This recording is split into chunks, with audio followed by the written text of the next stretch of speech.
Hello बच्चों, CG board success academy में आप लोगों का स्वागत है। बच्चों आज हम लोग पढ़ने वाले हैं बहुपद के बारे में। तो चलिए बच्चों आज का चैप्टर स्टार्ट करते हैं कि ये बहुपद क्या होता है।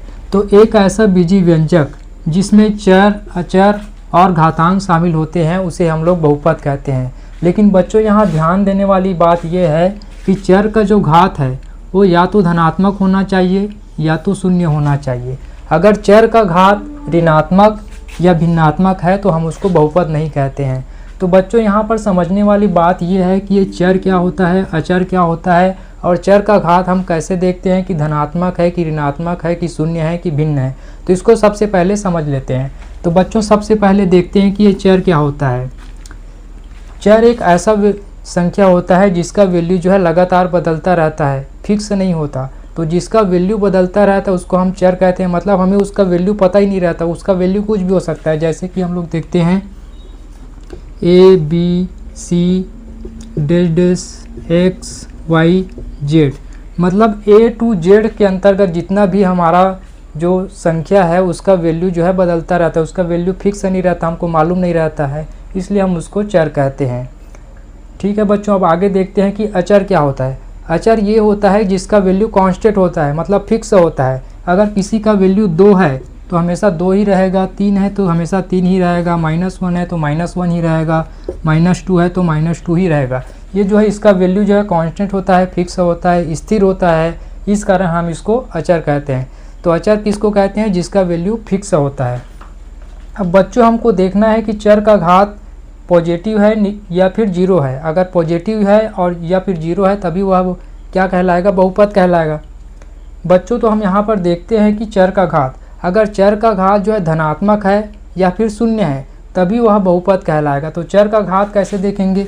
जैसे कि हमको पता चल गया कि चर जो है A B C D X Y Z कुछ भी होता है, तो अधिकतर बच्चों इस बहुपद वाले चैप्टर में एक्स वाई को ज़्यादा लेते हैं। तो हम मान लेते हैं कि चर एक्स है और एक्स के घात 3 है। तो हमारे पास ये पता चल गया कि चर क्या है? एक्स है और एक्स के घात 3 है। तो 3 किस में है? यहाँ कुछ नहीं है, मतलब प्लस में है। प्लस में है, पॉजिटिव है, मतलब ये क्या होगा? एक बहुपद होगा। अगर देखते हैं बच्चों कि एक्स के घात है -2 है, तो यहाँ पर एक्स चर है और चर के घात में जो है -2 है, तो -2 किस में है? निगेटिव है, ऋणात्मक है। तो ऋणात्मक है तो ये जो है बहुपद नहीं होगा। अगर देखते हैं बच्चों हमारे पास है 1/x, 1/x है। 1/x को अगर सॉल्व करेंगे तो ये क्या हो जाएगा? x के घात -1। तो x जो है चर है, चर के घात में क्या है? माइनस है, माइनस है, मतलब ये भी हमारा बहुपद नहीं होगा। उसी प्रकार देखते हैं बच्चों x के घात है 1/2, हमारा चर है x और इसके घात में है 1/2। ये 1/2 किस रूप में है? भिन्न के रूप में है। लेकिन हमको पता है कि बहुपद का घात जो है धनात्मक या शून्य होना चाहिए, ऋणात्मक या भिन्नात्मक नहीं होना चाहिए। तो भिन्न है इसलिए भी ये बहुपद नहीं होगा। तो हमको समझ में आ गया बच्चों कि हमको बहुपद कैसे देखना है। तो यहाँ पर बहुपद का एग्जाम्पल देखते हैं।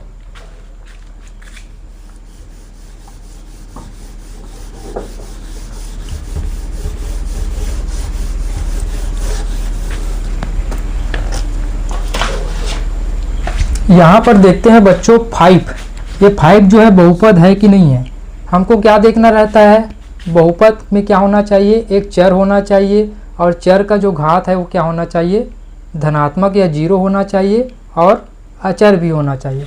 तो यहाँ पर हमारे पास 5 है। तो 5 ये जो है बहुपद है कि कैसे पता चलेगा? अगर हम 5 को ऐसे लिख दें 5 × x के पावर 0, क्योंकि हमको पता है कि x के पावर 0 इक्वल टू क्या होता है? 1। तो x के पावर 0 इक्वल टू 1 होता है। तो यहाँ पर x इक्वल टू 5 × x के घात 0 लिखने से इसके वैल्यू में कोई परिवर्तन नहीं होगा। तो ऐसा लिख सकते हैं। तो यहाँ पर देखते हैं हमको क्या चाहिए? बहुपद के लिए चर चाहिए, तो ये चर x है। यहाँ पर अचर चाहिए, ये अचर 5 है। और क्या चाहिए? घातांक शामिल होना चाहिए, ये घातांक भी है। लेकिन ये घातांक क्या होना चाहिए? धनात्मक या शून्य होना चाहिए। तो हमारे पास शून्य है तो ये क्या हो जाएगा? एक बहुपद हो जाएगा। उसी प्रकार देखते हैं बच्चों यहाँ पर है 2x धन 3। यहाँ पर हमारे पास एक चर है x है, अचर है 3 है और 2 भी है। और ये चर का घात जो है पॉजिटिव होना चाहिए, x के घात कुछ नहीं है, मतलब यहाँ पर क्या है? 1 है जो कि धनात्मक है। तो ये भी हमारा एक बहुपद हो जाएगा। उसके बाद देखते हैं बच्चों, यहाँ पर है x की घात 2 प्लस 5x प्लस 6, यहाँ पर चर हो गया x, यहाँ पर x की घात 2, यहाँ पर 5x, ये जो है चर हो गया। और अचर क्या है, यहाँ पर 5 है, 6 है। और चर के घात को पता करना है कि चर का घात x की घात 2 है, ये क्या है, धनात्मक है। 5x की घात कुछ नहीं है, मतलब 1 है, ये भी धनात्मक है। मतलब सारी शर्तों को ये भी पूरा कर रहा है, इसलिए ये भी एक बहुपद है। उसी प्रकार देखते हैं बच्चों, यहाँ पे है 3x की घात 2 माइनस 2x की घात 2, सॉरी इसको लिख देते हैं 3x की घात 3 लिख देते हैं।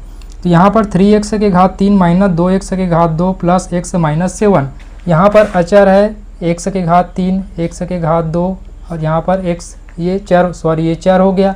अचर है 3 है, 2 है, 7 है। अब इसके घात को पता करते हैं। इसके घात में x की घात 3 है, ये क्या है, धनात्मक है। x की घात 2 है, ये भी धनात्मक है। x की घात कुछ नहीं है, मतलब 1 है, ये भी धनात्मक है। मतलब ये भी बहुपद की हमारी सारी शर्तों को पूरा कर रहा है, इसलिए ये भी एक बहुपद है। अब आगे देखते हैं बच्चों, आगे देखते हैं बच्चों बहुपद का पद। तो ये बहुपद का पद क्या होता है, जो भाग धनात्मक या ऋणात्मक चिन्ह से अलग हो।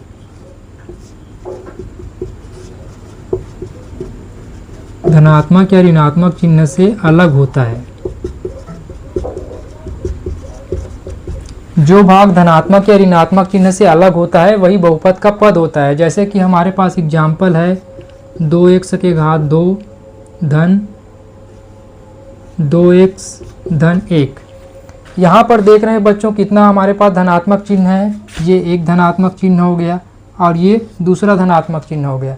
कितने भाग, दोनों धनात्मक चिन्ह से कितने भाग अलग हो रहे हैं, ये एक भाग हो गया, ये 2 भाग हो गया और ये तीसरा भाग हो गया। तो इस बहुपद में कितने पद हैं, 3 पद हैं, 1, 2 और 3। ऐसे ही हमको देखना है कि धनात्मक और ऋणात्मक चिन्ह कितने भागों को अलग कर रहा है। तो जो भाग धनात्मक या ऋणात्मक चिन्ह से अलग हो रहा है वही बहुपद का पद होता है। तो यहाँ पर बहुपद का पद कौन कौन सा हो गया, एक पद हो गया 2x की घात 2, दूसरा पद हो गया 2x और तीसरा पद है यहाँ पर 1। इसी प्रकार एक और एग्जाम्पल लेके देखते हैं बच्चों, x की घात 2 माइनस 3। यहाँ पर कौन सा चिन्ह है, ऋणात्मक चिन्ह है, तो ऋणात्मक चिन्ह से भी बहुपद अलग हो रहा है। तो इसमें अलग होने के बाद कितना पद बच रहा है, ये 1 पद और 2 पद। तो यहाँ बहुपद का पद हो जाएगा, एक पद हो गया x² और दूसरा पद हो गया -3। बच्चों यहाँ पर माइनस को लिखना ज़रूरी है। यहाँ पर धनात्मक चिन्ह था तो धनात्मक में धन को लिखना ज़रूरी नहीं होता, लेकिन अगर ऋणात्मक चिन्ह है तो ऋणात्मक को लिखना ज़रूरी होता है। तो इस प्रकार से बहुपद का पद हमको अगर पता करना हो तो कैसे करेंगे, धनात्मक या ऋणात्मक चिन्ह से जितना भाग अलग हो रहा है उसको हम काउंट करके बता सकते हैं।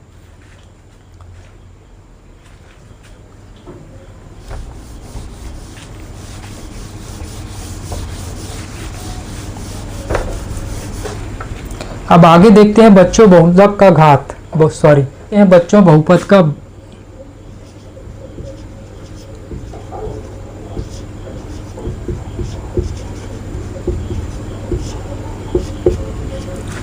अब आगे देखते हैं बच्चों बहुपद का घात। बहुपद का घात क्या होता है, जैसे कि हमारे पास बहुपद है 3x की घात 3 धन 3x की घात 2 धन 1। तो यहाँ पर हमारे पास चर संख्या है, एक x की घात 3 है और दूसरा x की घात 2 है। इन दोनों में चर का घात देखते हैं, यहाँ पर चर का घात है 3 और यहाँ पर चर का घात है 2। तो इन दोनों में सबसे बड़ा घात कौन है, 3 है। तो सबसे बड़ा जो घात होगा वही जो है बहुपद का घात होता है। तो बहुपद का घात यहाँ पर हो जाएगा 3। तो यहाँ पर हमको समझ में आ गया बच्चों कि अगर बहुपद दिया है उसमें जिस चर का घात सबसे ज़्यादा है वही चर का घात ही बहुपद का घात होगा। जैसे कि हमारे पास दिया है x की घात 2 धन x धन 1। यहाँ पर इस चर का घात कितना है, 2 है। इस चर का घात कितना है, 1 है। तो सबसे बड़ा कौन सा है, 2। तो बहुपद का घात क्या हो जाएगा यहाँ पर, 2। इस तरह से हमको ध्यान रखना है कि बहुपद का घात कैसे निकाला जाता है।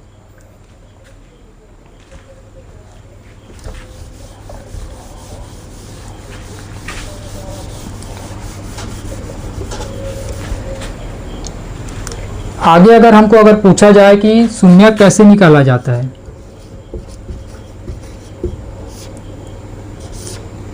बच्चों अगर हमको पूछा जाए बहुपद दिया और बहुपद का शून्यक निकाला हो तो हमको कुछ नहीं करना है, इक्वल टू करके जीरो कर देना है। जैसे कि हमारे पास दिया है एक बहुपद है x की घात 3 धन 2x धन 1। अब इस बहुपद का हमको शून्यक निकालना है, तो शून्यक निकालने के लिए हमको क्या करना पड़ेगा, इक्वल टू जीरो करना पड़ेगा। इक्वल टू जीरो करके हम इसको सॉल्व कर सकते हैं, तो बहुपद का जो है शून्यक निकल जाएगा। अब आगे देखते हैं बच्चों, बहुपद के प्रकार के बारे में देखते हैं।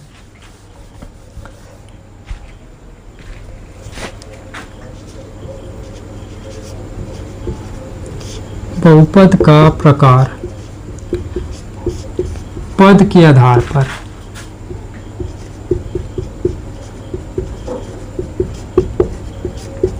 बच्चों अभी हम लोगों ने थोड़ी देर पहले देखा है कि बहुपद का पद कैसे निकालते हैं। जो भाग धनात्मक या ऋणात्मक चिन्ह से अलग होता है वही बहुपद का पद होता है।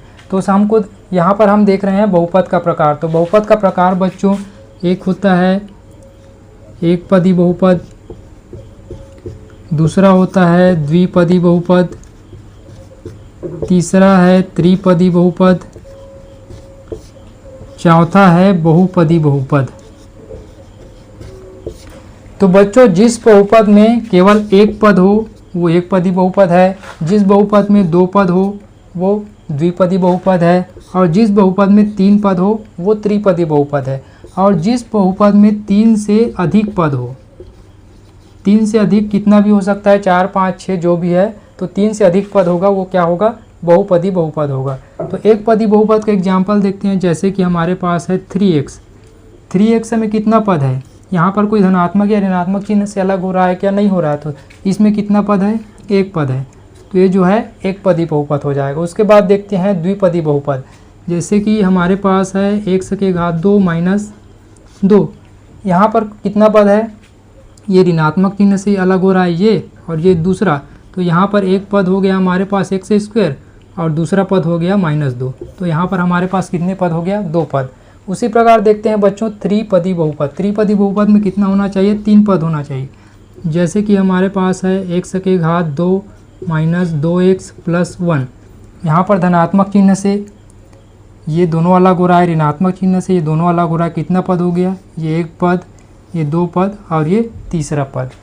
उसी प्रकार बहुपदी बहुपद में जैसे कि x की घात 4 2x की घात 3 प्लस 3x की घात 2 प्लस 1, इस तरह से है।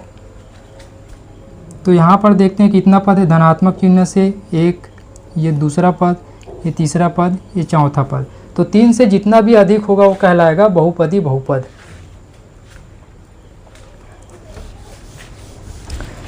अब आगे देखते हैं बच्चों बहुपद का प्रकार घात के आधार पर। तो घात के आधार पर बहुपद का प्रकार होता है शून्य घात या स्थिर बहुपद, रैखिक बहुपद, द्विघात बहुपद और त्रिघात बहुपद। तो यहाँ पर देखते हैं बच्चों स्थिर या फिर शून्य घात बहुपद क्या होता है, जिसका घात शून्य हो। जैसे कि हमारे पास एग्जाम्पल है 3 जो है शून्य घात बहुपद है। शून्य घात बहुपद कैसे है, कैसे पता करें कि इसका घात शून्य है। 3 को हम लोग क्या लिख सकते हैं, 3 इंटू एक्स के पावर 0, क्योंकि हमको पता है एक्स के पावर 0 इक्वल टू क्या होता है 1। तो यहाँ पर चर के घात में कितना है, 0 है, तो इस प्रकार से ये शून्य घात बहुपद हो गया। उसी प्रकार देखते हैं बच्चों रैखिक बहुपद। रैखिक बहुपद में क्या होता है, चर का घात जो है 1 होता है। जैसे कि हमारे पास एग्जाम्पल है x प्लस 1। यहाँ पर देखते हैं चर का घात क्या है, x, यहाँ पर है चर x है, उसका घात क्या है 1 है, तो यहाँ पर घात 1 होगा तो ये क्या कहलाएगा, रैखिक बहुपद। और बच्चों इसको समीकरण के रूप में लिखते हैं, तो इसको लिखते हैं ax plus b, ax plus b। और अगर इसका हमको शून्यक निकालना हो तो शून्यक निकालने के लिए क्या करेंगे, ax plus b equal to 0 करेंगे।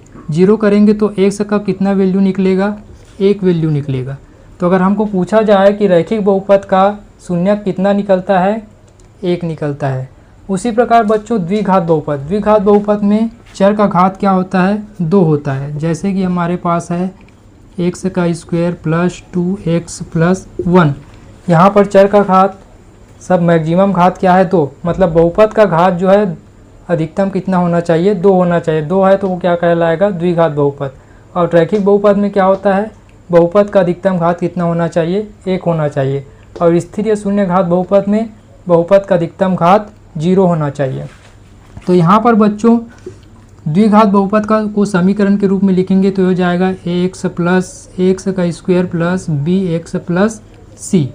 और इसका अगर हम लोग शून्यक निकालेंगे तो इसका x का घात 2 है, मतलब इसका शून्यक निकालेंगे, हल करेंगे 0 के बराबर लेके तो x का जो है हमको 2 वैल्यू प्राप्त होगा।